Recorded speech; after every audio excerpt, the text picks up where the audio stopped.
Hello friends, from today onwards we are going to start a new series specifically for UPSC prelims. In this series we are going to discuss all important schemes from prelims point of view. Here our purpose shall not be to discuss entire scheme. Here we will be studying the most important features of the scheme, where questions could be asked, where you will have a hint how to solve that particular scheme, or I will try to give a proper analytical perspective of that particular scheme along with few important definitions. So welcome you all for this very important series on government schemes, where definitely every time you will get minimum 20 to 25 questions in every year's prelims examination. So welcome you all. First scheme, in today we are going to start about the schemes related to Ministry of Tribal Affairs, right? This is first topic of our scheme, Ministry of Tribal Affairs. First scheme is Eklavya Model Residential School. Very important scheme, Eklavya Model Residential School. Here one more thing I want to make it very clear.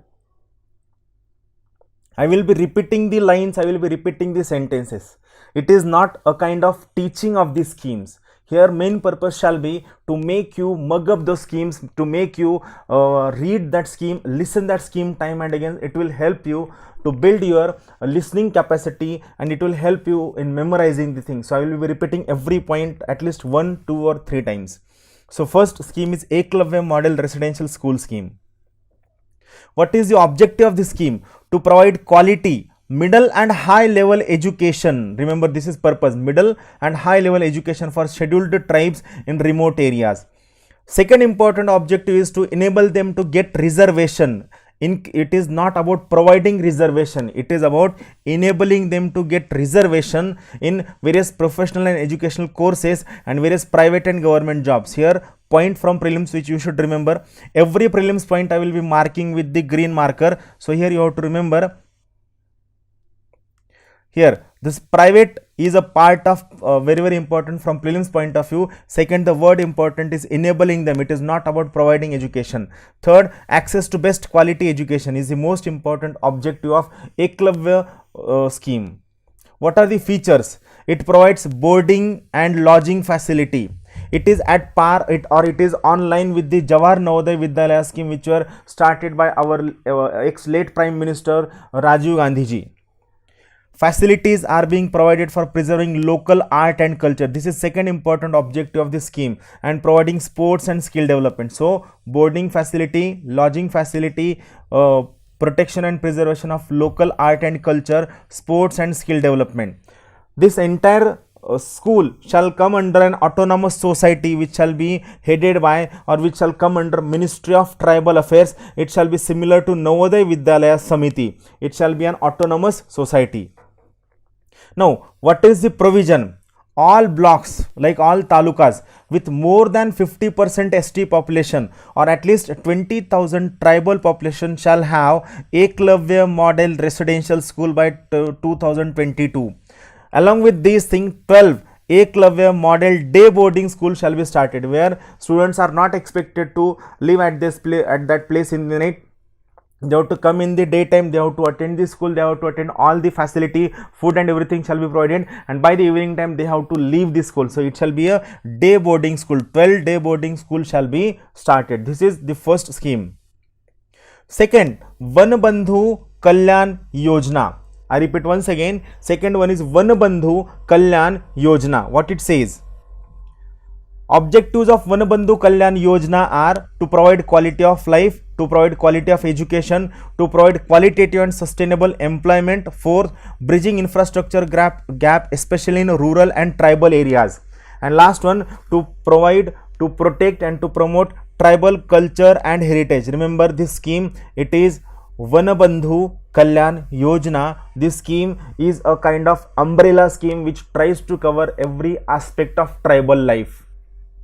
It covers life, it covers education, it covers employment, it covers infrastructure, and it also covers the tribal culture and heritage.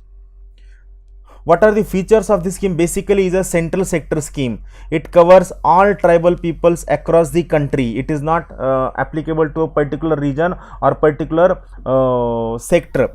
It aims at convergence approach of all tribal scheme. It aims at that all other tribal schemes should be converged at one place to fulfill all the objectives of this particular scheme. So the name of this scheme is Van Bandhu Kalyan Yojana scheme.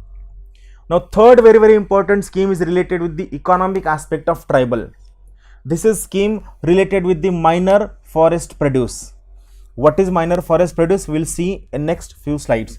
Basically, third scheme is related with minor forest produce. Now, what is the components of this scheme? It is a scheme for marketing of minor forest produce. First aspect is minor forest produce through providing them minimum support price. Second aspect is minimum support price and development of value addition chain. Third aspect is value addition chain. So I repeat once again, this is a scheme related to minor forest produce where you have to go for marketing of minor forest produce, you have to provide the minimum support price, and third you have to go for a value addition in minor forest produce so that they are easily saleable in the market of the country.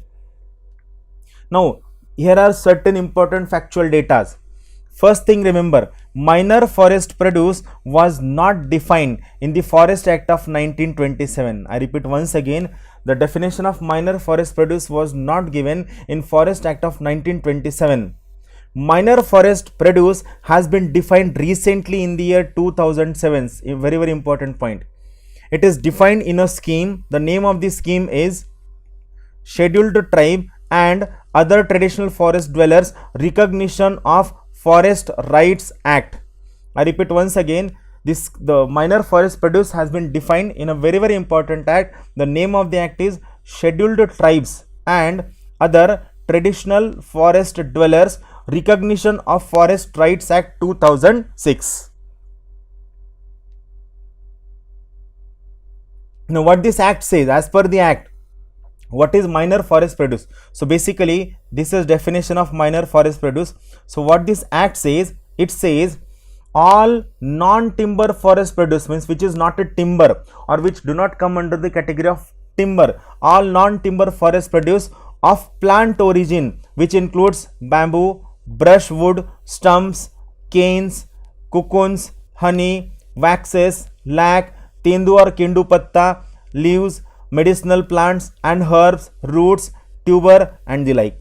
So if here there are lot of chances are there, UPSC might give you all these examples and might ask you which among the following are minor forest produce. So try to remember or try to develop your own logic about minor forest produce. But the most important thing which you have to keep in mind regarding minor forest produce is, minor forest produce is nothing but a non-timber forest produce. Very important point.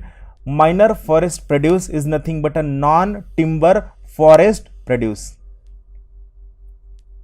What are the objectives?